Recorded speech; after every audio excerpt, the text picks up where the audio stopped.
Good morning! Kagigising ko nga lang dyan at naisipan kong magluto ng breakfast dahil darating na yung isa galing sa work.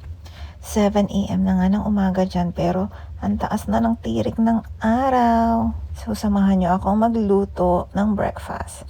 So magluluto tayo ng spam at saka ng noodles dyan. Wala na akong maisip na madali ang luto kaya may nakita akong spam, itlog at saka noodles. Yun na lang yung breakfast namin dyan. Nandito pala ako sa Dubai. Nakabakasyon ako dito for 25 days. At syempre, para pagsilbihan si Master.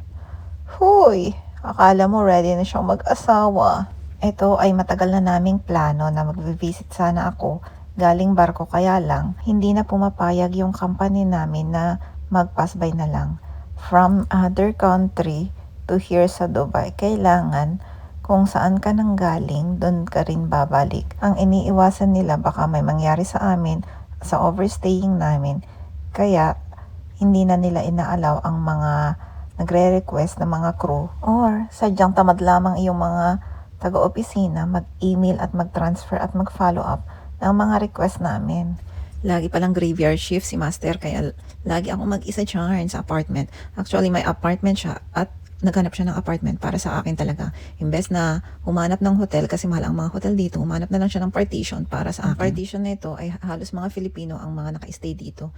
Kaya yung kusina medyo malinis, walang ibang lahi na nakatira. Kaya goods na rin. Dito pala ako sa New Dalal, sa Laadin, Dubai. Ito yung mga area na medyo madaming tao. Paglabas mo dito, marami kang mabibiling mga groceries. Malapit na rin ako sa mall. Katabi pala namin yung metro station. Kaya kung gusto mong magbiyahe ng malapitan, dito ka na sa Saladin. Nirecruit pa nga. At dito sa area ko, marami talagang Filipino community. Pero yung katapat namin is mosque. Next time, itutur ko kayo kung saan ako malapit para makita nyo kung ano ang view sa labas. Napaka-safe nga dito kahit madaling araw ka maglakad. Hindi ka mawawala o walang mangyayaring masama sa'yo. Kasi alam mo, yung mga kapitbahay mo ay mga Filipino, mababait ang mga tao dito. So ayan na nga, malapit nang maluto. Ang niluluto ko sa haba ng kwento, ayan. Ngayon pa lang naluto, te. Ang kagandahan dito, kahit bagong lipat ka dito, pwede mong gamitin yung mga kagamitan dito. Yung mga lutuan, mga sandok. Kasi kapag mga Filipino, kasi maraming umaalis din, iniiwan yung mga gamit.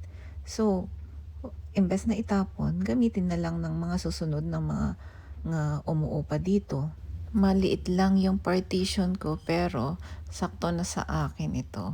Ang upa dito is nasa 1.5 dirham. Kung multiply mo siya sa peso, nasa 20 to 22,000 na rin. Kung tutuusin, malaki na nga ito.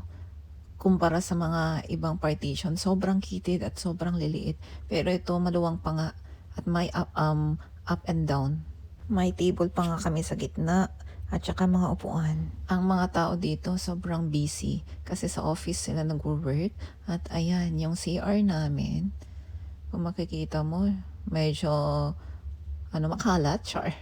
Tapos, ito yung kusina namin. Ayan. Tapos, paglabas mo, may terrace dito. Ayan, ang ganda ng view pag umaga. Malapit pala kami dito sa airport. Kaya makikita mo, madaming plane na nagsisilabasan siya arn. Ayan. Nasa busy road ako. Malapit ako sa mga mall. At ganyan pala yung mga bahay dito or mga partition. Ayan, ang ganda ng view. Parang nasa sunset pero umaga pala yan, te. Ayan. Diba? Ang ganda ng view. Ang sarap magkape dito. Terrace slash sampayan pala ang balcony na ito. Ayan. Kung tatanungin niyo ako kung maingay, yes po, maingay. Pero hindi naman siya gaanong crowded. So, after nga kumain, naghugas si auntie mo. So, ayan, for the hugas ang mga person kasi nakakahiya naman na hindi mo hugasan ang pinagkainan mo dito. Kailangan mo maging masinop kasi nakakahiya sa mga kapitbahay. 2 months walang trabaho si auntie mo kaya tayo, Disney Princess.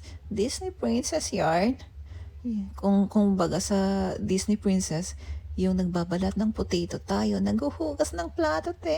Ang sarap ng walang trabaho. Kakain, maghuhugas, magluluto, tapos mahihiga, manonood. Diba? Ang sarap ng buhay. Kaso, wala tayong pera, te. Umaasa lang tayo kay Master. Charot! Yung love language talaga namin is quality time. So, ayun lang. See you in the next vlog. Bye!